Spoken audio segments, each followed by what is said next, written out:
నాకైతే చాలా విశ్వాసం ఉంది. నాకు ఓపిక ఉండి కాస్త ఆర్థిక స్తోమత గనక ఒక 15, 20 ఏళ్ల తర్వాత ఉంటే మాత్రం ప్రపంచంలో అన్ని దేశాల్లో కూడా భారతీయ హబ్బులు చూస్తానేమో అని. ఎందుకంటే ప్రస్తుతం ప్రపంచ జనాభా మైనస్ అయిపోయింది. యువతరం సంఖ్య తగ్గిపోతుంది. వృద్ధుల సంఖ్య పెరిగిపోతుంది. దాంతో అక్కడ పిల్లల్ని కనడానికి మన మగవాళ్ళు కావాలి. అట్లాగే అక్కడ ఉద్యోగాలు చేయడానికి, వ్యాపారాలు చేయడానికి, ఉపాధి అవకాశాలకు కూడా దారులు తెరిచి, ద్వారాలు తెరిచి మనల్నే పిలుస్తారు. ఇప్పటికే అనేక దేశాలు ఆ విధంగానే చేయాల్సి ఇప్పుడు 193 దేశాల్లో మనోళ్ళు ఉద్యోగోపాధి కోసం వెతికారు.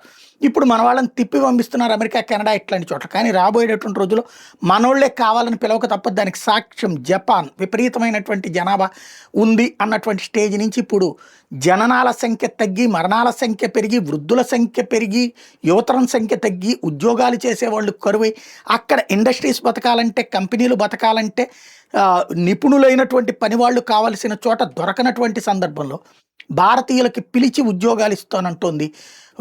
హైలీ ఎక్స్‌పర్టైజేషన్ ఉన్న వాళ్ళకి ఒక 500 మందికి ఒక ఎత్తు అయితే, 5,000 మంది మంచి సబ్జెక్ట్ ఉన్నటువంటి వాళ్ళు చదువుకోవడానికి జపాన్ వస్తే వాళ్ళకి స్కాలర్‌షిప్పులు కూడా ఇచ్చి యువతరానికి వాళ్ళు అక్కడే చదువుకుని అక్కడే ఉద్యోగాలు చేయాలి రమ్మనమంటోంది. ఇది ప్రపంచంలోని అనేక దేశాల్లో భవిష్యత్తులో రాబోతోంది. మనం కావాల్సిందల్లా మన దగ్గర పలు భాషల మీద అవగాహన, ఇంగ్లీష్ మీద కమాండ్‌తో పాటు ప్రపంచంలో ఉన్నటువంటి ఇతర భాషల మీద కూడా అవగాహన కల్పించుకోవడంతో పాటు ఎక్కడైనా బ్రతకాలన్నటువంటి చొరవని సంపాదించుకుంటే బెటర్ అనమాట.